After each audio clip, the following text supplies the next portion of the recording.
오늘도 우리 주님께서 허락하신 좋은 날입니다. 우리 다 같이 찬송가 492장 우리 같이 하시겠습니다. 492장입니다. 잠시 세상에 내가 살면서 492장 우리 같이 찬송하시겠습니다. 잠시 세상에 내가 살면서 항상 찬송 부르다가 날이 저물어 오라 하시면 영광 중에 나아가리.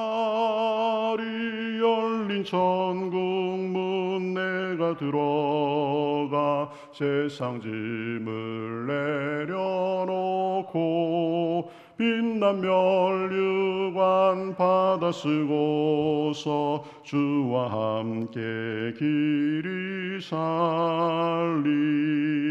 눈물 골짜기 더듬으면서 나의 갈 길 다 간 후에 주의 품 안에 내가 안기어 영원토록 살리로다. 열린 천국 문 내가 들어가 세상 짐을 내려놓고 빛난 면류관 받아 쓰고서 주와 함께 길이 살리. 나의 가는 길 멀검하며 산은 높고 골은 깊어 고난 나의 몸 쉴 곳 없어도 복된 날이 밝아오리. 열린 천국 문 내가 들어가 세상 짐을 내려놓고 빛난 면류관 받아 쓰고서 주와 함께 길이 살리. 한숨 가시고 죽음 없는 날 사모하며 기다리니 내가 그리던 주를 배울 때 나의 기쁨 넘치리라. 열린 천국 문 내가 들어가 세상 짐을 내려놓고 빛난 면류관 받아 쓰고서 함께 길이 살리. 아멘. 우리 같이 기도하시겠습니다. 하나님 감사합니다. 오늘도 저희들에게 새날을 주시고 또 이렇게 주님의 이름을 구하며 주님의 얼굴을 구하며 나아가게 하시니 감사합니다. 우리가 이 힘든 세상 잠시 살지만 그러나 이곳에 미련을 두지 아니하고 우리가 궁극적으로 갈 우리의 본향을 그리며 오늘도 주님 품에 안겨 주님을 의지하며 사는 하루가 될 수 있도록 인도하여 주시옵소서. 세상에 살면서 필요한 것들도 있습니다. 주님께 구하오니 주님께서 채워주시고 오늘도 주님과 동행하는 복된 날 될 수 있도록 처음부터 마지막을 주장하여 주시옵소서. 감사하며 예수님의 이름으로 기도하옵나이다. 아멘. 성경 말씀 사도행전 18장 4절에서 6절입니다.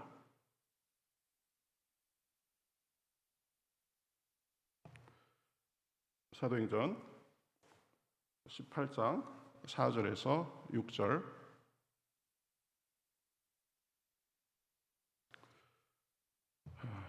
우리 같이 교독하시겠습니다. 안식일마다 바울이 회당에서 강론하고 유대인과 헬라인을 권면하니라. 실라가 디모데가 마게도냐로부터 내려오매 바울이 하나님의 말씀에 붙잡혀 유대인들에게 예수는 그리스도라 밝히 증언하니 그들이 대적하여 비방하거늘 바울이 옷을 털면서 이르되 너희 피가 너희 머리로 돌아갈 것이요 나는 깨끗하니라. 이후에는 이방인에게로 가리라 하고. 아멘. 자, 계속 바울이 그 고린도에서 전도하는 그런 장면을 살펴보겠습니다. 어제는 바울이 고린도에서 만난 귀한 부부 브리스가와 아굴라에 대해서 우리가 생각해봤죠. 그 브리스가와 아굴라는 바울이 고린도 전도에서 만나가지고 이제 그 바울의 선교 활동을 위해서 자기 집을 이렇게 쓰도록 하고 또 전도 활동도 같이 하고 또 에베소로 갔을 때 에베소에서도 같이 전도 활동을 계속하고 했던 그 바울의 좋은 그 동역자 부부였다고 했습니다. 그래서 로마서 16장 3절에서 그 바울이 그 부부에 대해서 이렇게 평가했죠.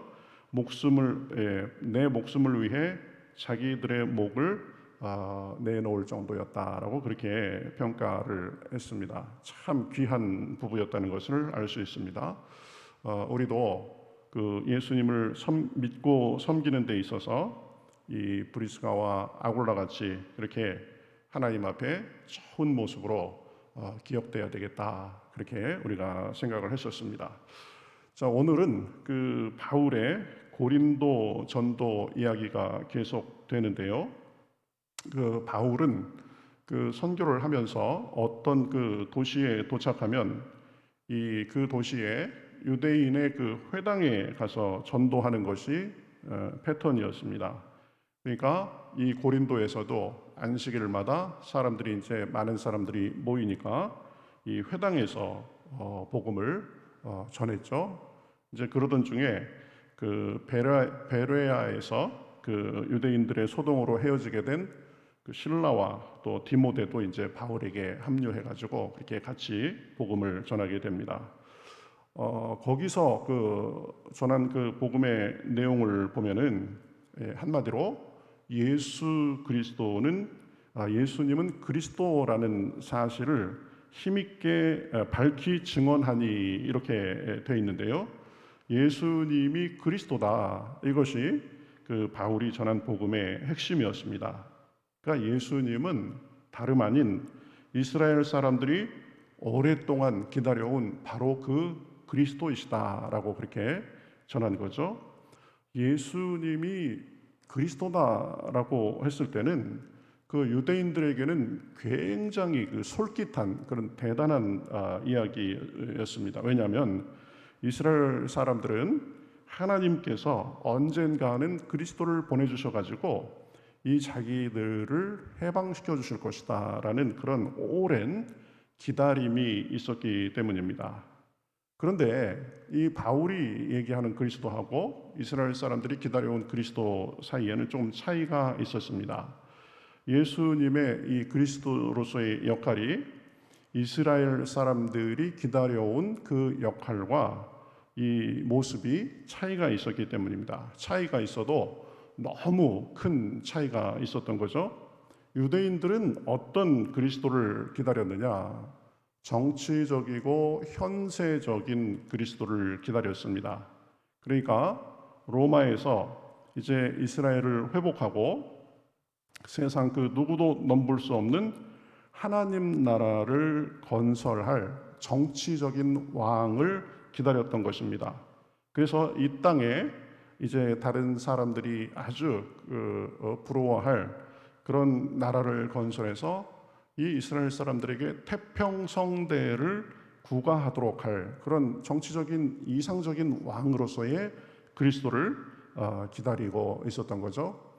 그래서 우리가 복음서에서 보듯이 그 예수님이 많은 사람들에게 기적을 베풀고 또 말 한마디로도 뭐 풍랑을 잔잔케 하고 또 보리떡 5개와 물고기 2마리로 또 5,000명을 먹이고 막 그러니까 사람들이 이제 열광을 하게 된 거죠. 이야, 드디어 우리가 그렇게 기다려온 이 그리스도가 왔구나 하면서 환호한 것입니다. 그래서 요한복음 6장에 보면 그 예수님이 오병이어의 기적을 일으키자 이 사람들이 예수님을 이분이 우리 왕으로 오신 분이다 이렇게 생각해가지고 억지로 왕을 만들려고 그렇게 시도를 했습니다. 그런데 예수님은 사람들이 자기를 그 억지로 왕으로 만들려는 그 의도에 응하지 않고 물러나서 혼자 산으로 가신 것을 우리가 알 수 있습니다. 그러니까 자기를 왕으로 만들려는 그들의 의도가 잘못됐다. 나는 거기에 동의하지 않는다. 그런 표현을 한 거죠. 예수님이 그 다른 곳에 보면 그 귀신 들린 사람을 고쳐준 일이 있는데 그 사람에게 이렇게 말을 합니다. 내가 한 일을 아무에게도 알리지 말라. 뭐 귀신도 고치고 능력도 행하고 그래놓고 이것이 다른 사람들에게 더 많이 알려지면 그 예수님이 다른 사람들에게 더 알려져서 그 더 좋은 일이 될 것 같은데 보면은 자기가 한 일을 아무에게도 알리지 말라 그런 말씀이 여러 군데에서 하셨습니다. 왜 그럴까? 그 예수님이 잘못 오해돼서 알려질까봐 그런 것입니다. 그러니까 자기를 그런 능력을 보고 그저 사람들이 기다려온 세상의 정치적인 그리스도, 정치적인 메시아 정도로 생각할까봐 그런 것입니다. 우리가 잘 구분을 해야 됩니다. 예수님은 그리스도로 오신 것이 맞습니다.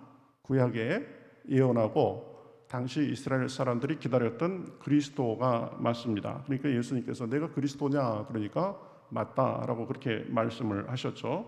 그런데 그 예수님의 그리스도로서의 역할은 이 세상의 왕국을 건설하고 통치하는 정치적 의미의 그리스도를 뛰어넘는 그런 역할이셨습니다.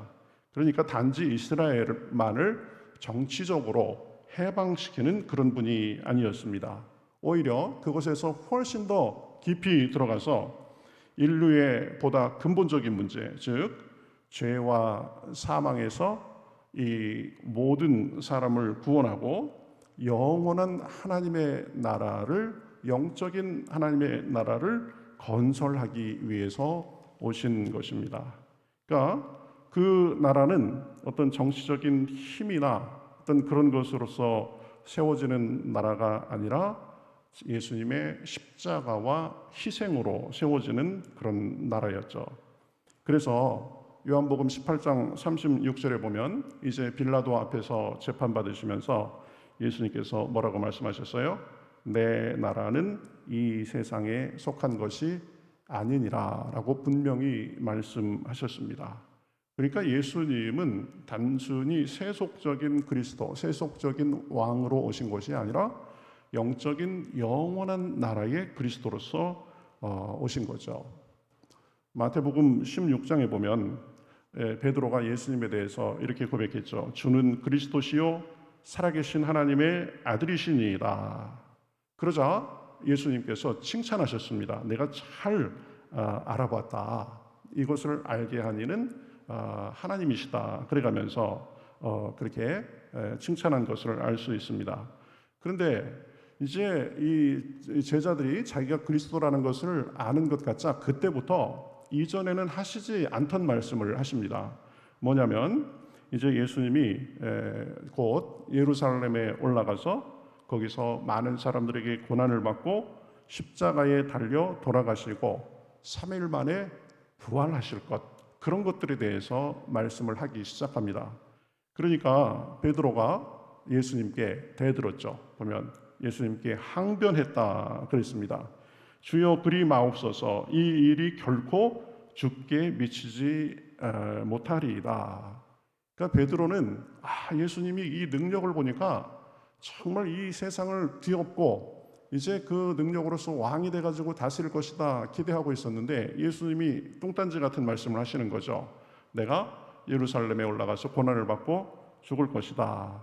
그러니까 그리하지 마시옵소서라고 항변했다라고 돼 있는데 이 원어상의 그 단어는 뭐 항변하다 이런 말도 될 수 있지만 꾸짖다, 경고하다, 질책하다 이런 말이 더 근본적인 의미입니다. 예수님이 그 풍랑을 꾸짖어서 잠잠케 하셨죠. 그랬을 때 쓰인 그 단어가 오늘 이 베드로가 쓴 단어하고 똑같습니다. 그러니까 예수님이 이 십자가에 돌아가시면 안 된다. 고난이 무슨 말이냐 하면서 예수님께 아주 꾸짖었다라는 그런 말입니다. 그러니까 이 베드로와 또 다른 제자들도 예수님을 그리스도라고 생각하고 따라다닌 것인데, 그 그리스도는 정치적 의미의 그리스도로서 이해한 것이 더 많았던 거죠. 그래서 예수님이 이제 십자가에 달리기 위해서 아무 저항도 하지 않고 힘없이 잡히니까 그 현장에 있던 제자들이 다 예수님을 버리고 도망간 것입니다.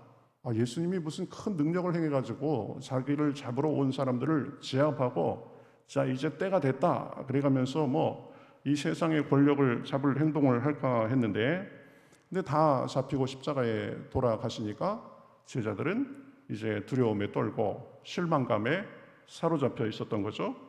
그런데 뜻하지 않은 소식이 들려옵니다. 이 예수님이 부활하셨다. 부활하신 예수님이 자기들에게도 나타나시고, 그러니까 이제 이 사람들은 다시 그 마음에 대해서 생각했습니다. 그래서 사도행전 1장에 보면 예수님께 이렇게 묻죠. 주께서 이스라엘 나라를 회복하심이 이때니까. 지금 그 사람들 마음속에는 아직도 뭐가 있는 거예요? 예수님을 이스라엘 나라를 회복하시는 정치적 의미의 그리스도로서의 마음이 있는 거죠. 자, 이 마음이 이제 바뀌게 됩니다. 드디어 영적인 것에 온전하게 눈을 뜨게 됩니다. 그게 언제냐면 예수님이 승천하신 이후에 오순절에 임하신 성령을 받고는 성령님을 통해서 그 사람들의 눈이 떠진 거죠. 그래서 예수님은 이 땅의 왕국을 건설하는 것 이상의 영원한 나라와 또 모든 인류의 구원을 위해서 오신 영원한 그리스도, 영적인 그리스도라는 것을 알게 된 것입니다. 이 바울 같은 경우에는 부활하신 예수님을 만나면서 이분이 그렇구나라고 그렇게 점점 알고 깨닫게 됐겠죠.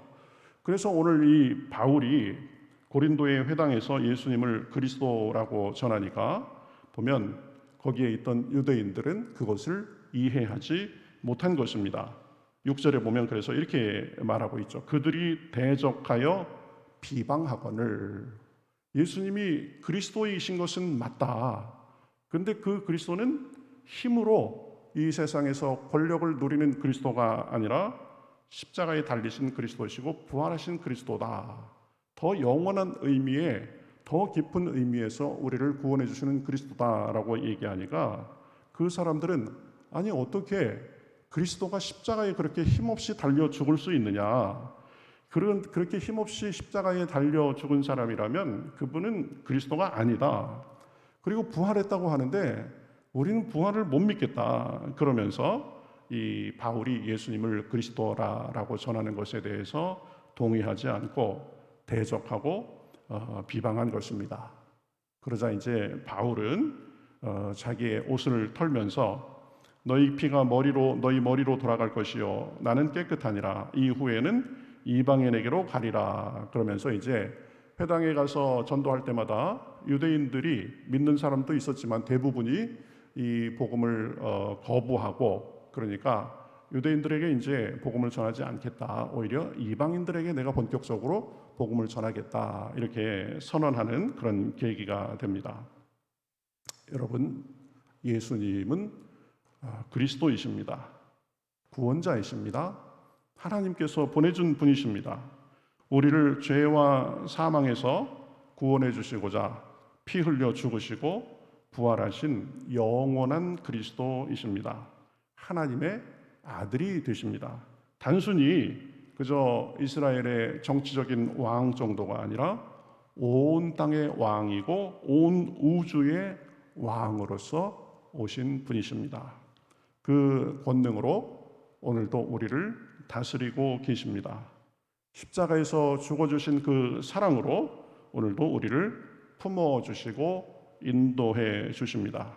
하나님께서 우리 눈을 열어주셔서 우리가 주님을 믿고 사는 것으로 인해서 감사하실 수 있기 바라겠습니다. 어떻게 그리스도가 십자가에 죽느냐, 어떻게 부활이 있느냐, 그게 안 믿어지고 그것 때문에 배척하는 사람이 있는데, 우리는 눈이 열려서 그것이 믿어지고, 그래서 하나님의 자녀로서 그 사랑과 은혜를 받고 산다는 것이 얼마나 감사한 일인 줄 모르겠습니다. 또 우리를 그렇게 사랑하신 그분을 의지하고 인도하심을 받고 살 수 있음에 감사하며, 오늘도 주님과 우리 하루 종일 동행함으로 승리하는 하루가 되시기를 주님의 이름으로 축복합니다. 예수님은 그리스도시다. 근데 정치적인 그런 그리스도가 아니시라 영적인 의미에서 더 영원한 나라의 그리스도로 오신 분이다. 이 부분을 우리가 잘 알고 그분과 동행하는 그런 하루가 되기를 바라겠습니다. 찬송하시겠습니다. 86장 우리 같이 찬송하시겠습니다. 86장입니다. 내가 늘 의지하는 예수, 같이 찬송하시겠습니다. 내가 늘 의지하는 예수, 나의 상처 입은 심령을 불쌍하게 여기사 위로하여 주시니, 미쁘신 나의 좋은 친구, 내가 의지하는 예수, 나의 사모하는 친구, 나의 기도 들으사 응답하여 주시니, 미쁘신 나의 좋은 친구, 주의 손 의지하고 살 때 나를 해할 자가 없도다. 주님 나의 마음을 크게 위로하시니, 미쁘신 나의 좋은 친구, 내가 의지하는 예수, 나의 사모하는 친구, 나의 기도 들으사 응답하여 주시니, 미쁘신 나의 좋은 친구, 내가 요단강 건너가며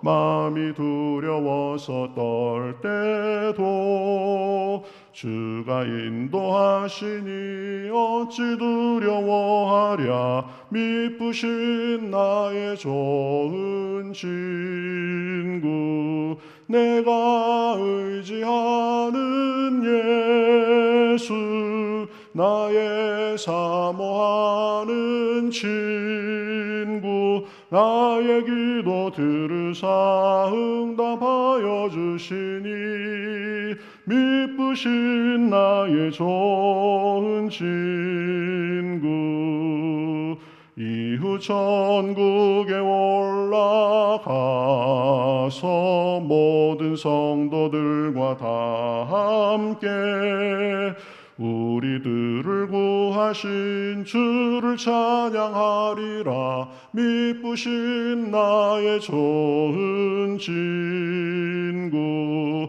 내가 의지하는 예수, 나의 사모하는 친구, 나의 기도 들으사 응답하여 주시니, 미쁘신 나의 좋은 친구. 아멘.